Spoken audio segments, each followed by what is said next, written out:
레버리지를 통해서 이렇게 강하게 매매했을 때는 한 번의 휘둘림에 많이 당할 수 있겠다는 쪽이기 때문에 절대 신용이나 아니면 레버리지 단일 종목 레버리지 ETF 이런 것들은 바이앤홀드가 맞지 않는다 이런 쪽들을 꼭 염두를 하셨으면 좋겠고요. 지금 상황 쪽에서는 그런 것만 피하시게 되면은 매주 화요일 저녁 8시에 진행되는 무료 특강 아래의 고정 댓글에서 신청해 주세요. 현대차는 바닥을 다지는 구간일까요? 향후 주가 전망은 어떻습니까? 같이 연결시켜서 현대차를 자동차 회사로 보게 되면 주가가 여기까지 온 게 말이 안 될 수가 있겠죠. 근데 로봇 쪽으로 본다, 피지컬 AI로 본다. 그럼 이번에 젠슨 황 CEO가 방한하면서 좀 많이 미웠습니다. 네, 와서 여러 가지 행사하시면서 그냥 뭐 치킨에다가 삼겹살에다가 소맥까지 다 하고 가셨는데 지금 주가는 기대감만 불러일으키고 쭉 빠져 있다. 승질 나죠, 저희가. 근데 일단 여기서 그러면 그때 갖고 있었던 로봇과 관련된 투자 아이디어가 꺾였느냐? 이제 로봇에 대한 관련된 쪽들은 기대감을 얼만큼 댕겨오느냐? 다시 한번 줄여드냐? 이 차이라고 보는데 제가 보기에는 지금 고점 대비 큰 폭으로 하락한 지금은 오히려 기대감이 좀 사라진 국면들이죠. 그럼 오히려 지금은 접근하기가 나쁘지 않다라는 쪽에서 모으실 거면 지금 또 이제 로봇 관련된 쪽들을 바라보면서 모은다라고 하게 되면 지금은 조금씩 더 늘리는 구간들이 맞겠다라고 바라봅니다. 그런 쪽에서 일단 앞으로 로봇 관련된 쪽에서 몇 가지 이슈를 보게 되면 첫 번째는 이제 테슬라죠. 테슬라가 옵티머스 3, 그러니까 지금 새로운 모델을 양산을 시작한다라고 하는 게 프리몬트 공장에서 7월 달부터나 7월 말쯤에서는 양산을 조금씩 보여주기 시작하면서 그리고 또 기대감이 높은 섹터이기 때문에 나오기 시작하게 되면 구체화되는 일정들이 나오는 거겠죠. 그걸 이제 첫 번째. 그리고 두 번째는 중국의 유니트리가 이제 상장이 되기 시작하면서 밸류를 얼마나 받을 것이냐. 그래도 이 회사는 흑자가 나는 회사입니다. 그러면 밸류를 어느 정도쯤 주고 시장에서 관심이 얼만큼 높아지느냐라는 것도 하나의 로봇 쪽에서는 관심사가 높아질 것 같고 마지막으로 세 번째는 지금 밸류체인 상으로는 중국이 많이 완성을 해서 기대감이 높다라고 하는데 저희는 그럼 한국은이라고 하게 되면 일단 제조업체의 강국이다 보니까 열심히 따라가지만 중국만큼의 그런 신사업 쪽에서 밸류체인을 완성을 강하게 또 단가가 낮을 정도로 하진 못했습니다.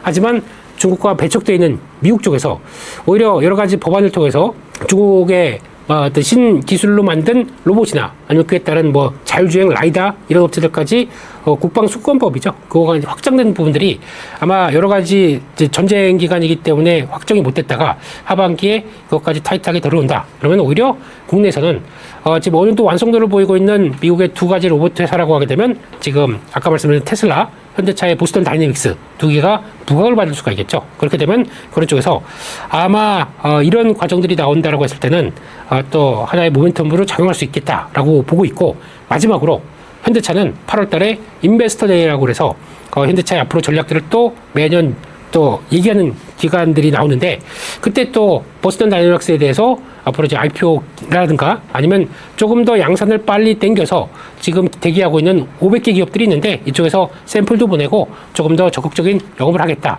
그래야 IPO 할 수 있는 기업 가치가 더 올라가겠죠. 그런 쪽으로 보게 되면 아니면 빅테크 기업들이 관심이 많다 보니까 지분들을 좀 나눠주겠다. 그런 쪽에서 지분 매각 얘기들이 조금 나오기 시작하게 되면 그럴 때도 혹시나 가치가 또 부여받을 수가 있겠죠. 그런 쪽으로 봤을 때는 우리 기대감이 높다라고 하게 되면 지금은 비중을 조금씩 늘려나가는 게 좋겠다 그렇게 말씀드리겠습니다.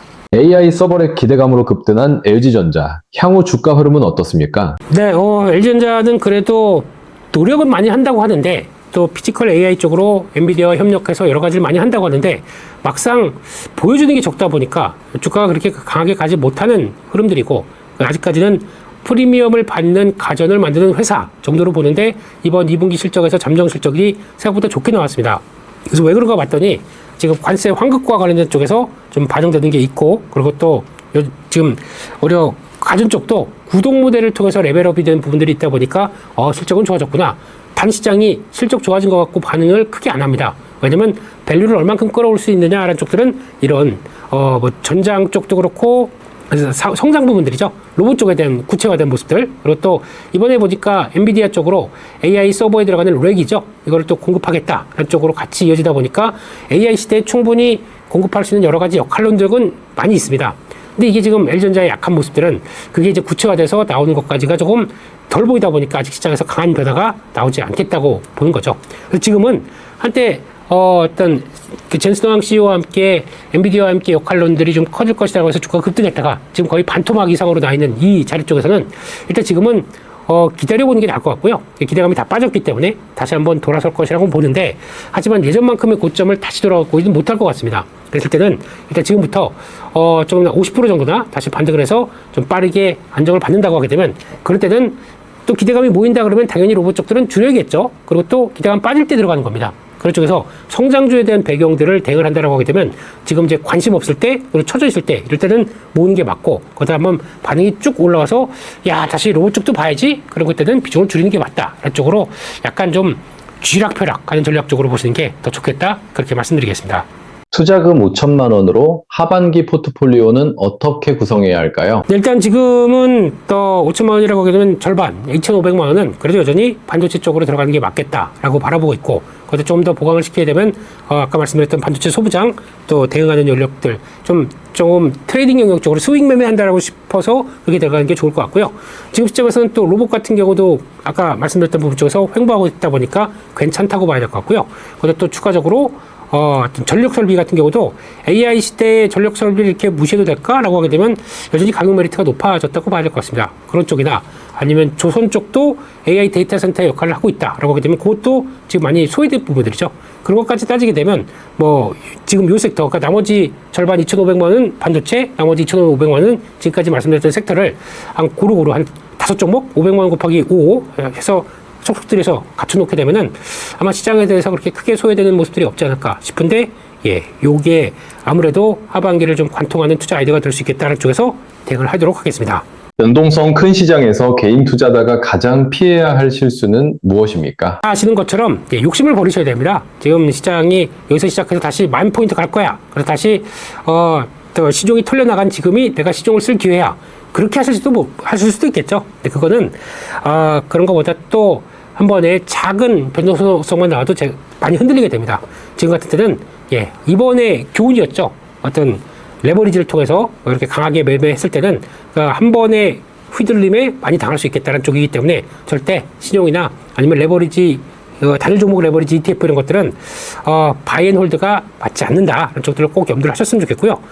지금 상황 쪽에서는 그런 것만 피하시게 되면은, 그리고 특히 많이 그러시더라고요. 아니, 하이닉스를 저 비싼 200만 원대에 있는 걸 사는 것보다 차라리 레버리지 사서 주수도 많이 키우고, 그리고 또 본주가 가는 것만큼 따라갈 수 있을 거 아니냐라고 하는데, 그런 오해와 그런 또 욕심들이, 하이닉스는 그렇게 결국에는 뭐 한 달 동안에 쫙 밀렸다가 돌아와서 본전입니다. 그러면 레버리지 ETF는 쫙 빠졌다가 돌아와서 본전이 될까요? 안 됩니다. 그런 걸 감안하시게 되면 이런 레버리지는 좀 자중하자. 이렇게 변동성 클 때는 이게 좀 어려운 거다. 이렇게 말씀을 드리겠습니다.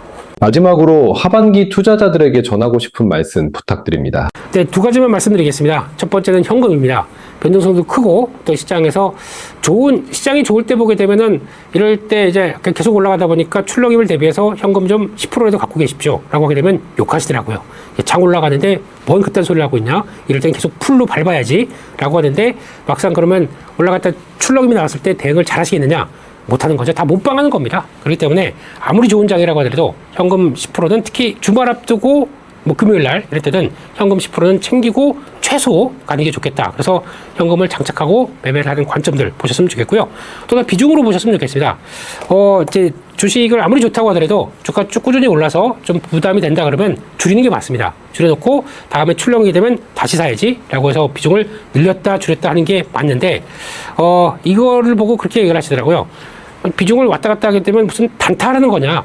단타가 아니라 시장에서 뭐 분봉 보고 하실 거 아니잖아요. 일봉적으로도 꾸준하게 올랐다 그래서 좀 많이 올랐다 싶게 되면 그럴 때 좀 줄여넣어서 약간 조정시에 다시 사야지 라고 하는 관점들. 그러면 조정시에는 현금도 있고 좀 여유가 있다 보니까 또 들어가면 돼요.